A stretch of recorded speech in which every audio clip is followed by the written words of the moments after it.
আপনি একজন মানবাধিকার কর্মী, সেজন্য আপনার কাছে একটি প্রশ্ন আমি রাখতে চাই যে রামিসার বাবা রায়ের পর একটি অত্যন্ত জরুরি কথা বলেছেন। আমি তারটা কোট আনকোট করে যদি বলি যে এক ফ্ল্যাটের এক দরজা থেকে আরেক দরজার দূরত্ব মাত্র 3 ফুট। এই 3 ফুটের মধ্যেও যদি আমরা একটি শিশুর নিরাপত্তা নিশ্চিত করতে না পারি, তবে শুধু সরকারকে দোষ দিয়ে লাভ নেই।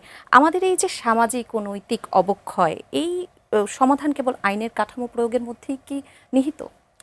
ইতিমধ্যে এই বিষয়টা কিন্তু আমাদের পিপি সাহেব খুব সুন্দরভাবে বলেছেন যে আসলে এটা তো ঠিক যে 3 ফিট এই কথার মানে মর্মার্থ কিন্তু অনেক একদম কঠিন এবং অনেক বিস্তৃত এটার মর্মার্থ। আমাদের সমাজের বর্তমান যে অবস্থা দেখেন, আমরা সমাজটা কোথায় চলে গেছে, একটা নীতিহীন একটা জায়গায় আমাদের সমাজ চলে গেছে। যেমন আগে পাড়া মহল্লায় একটা বিষয় ছিল, গণ্যমান্য বয়স্ক এদের একটা রেসপেক্ট ছিল। এখন কিন্তু সেই জায়গার থেকে আমরা সরে এসেছি। যেমন একটা কথা আমরা অনেকবার বলতে শুনেছি রাজনীতিবিদদের মুখ দিয়েই, যে রাজনীতিতে দুর্বৃত্তায়িত হয়েছে। এটা শুধু রাজনীতিতে হয়নি, এটা সমাজে, পাড়া মহল্লায় সর্বক্ষেত্রে হয়েছে। এই জায়গার থেকে বেরিয়ে যেতে হলে যে আদর্শিক লড়াইটা দরকার, সেই লড়াইটা শুরু করতে হবে রাজনৈতিক মাঠ থেকে।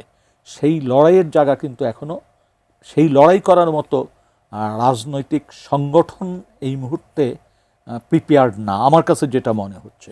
ফলে আমাদের এই জিনিসটা বন্ধ করতে হলে, সামাজিক যে অবক্ষয় হয়েছে এই জায়গা থেকে সমাজকে বের করে আনতে হলে একটা সামাজিক আন্দোলন দরকার।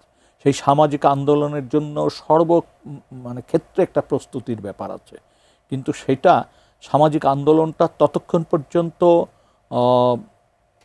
শক্তি অর্জন করতে পারবে না যতক্ষণ পর্যন্ত সরকার বা রাজনৈতিক শক্তি তাদেরকে সাহায্য সহযোগিতা না করবে। কারণ দেখেন, এখনও খেয়াল করে দেখবেন মসজিদ কমিটিগুলি কারা যায়, স্কুল কমিটিতে কারা যায়, পাড়া মহল্লার কোনো কমিটি হলে কারা সেটাই যায়, ফুটবল কমিটিতে কারা যায়।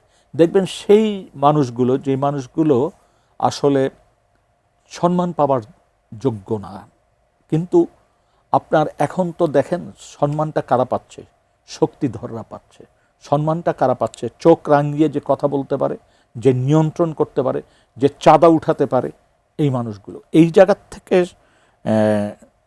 নৈতিকতা বর্জিত একটা অংশ এই সম্মানগুলি পাচ্ছে। সেইখান থেকে একটা আদর্শিক জায়গায় সমাজকে নিয়ে যেতে হলে সামাজিক আন্দোলন, সামাজিক সংগঠন এবং পরিবার থেকে শুরু করে সব জায়গায় নৈতিকতার যে শিক্ষা, পরিবার, শিক্ষা প্রতিষ্ঠান এবং সমাজের বিভিন্ন সেকশনে যে নৈতিকতার শিক্ষা দরকার, সেটি কিন্তু অনুপস্থিত। এবং সেই কাজটি এখন খুবই জোরে সোরে করা দরকার, এবং এটা শিক্ষা প্রতিষ্ঠান এবং পরিবারের ভিতর থেকে এটা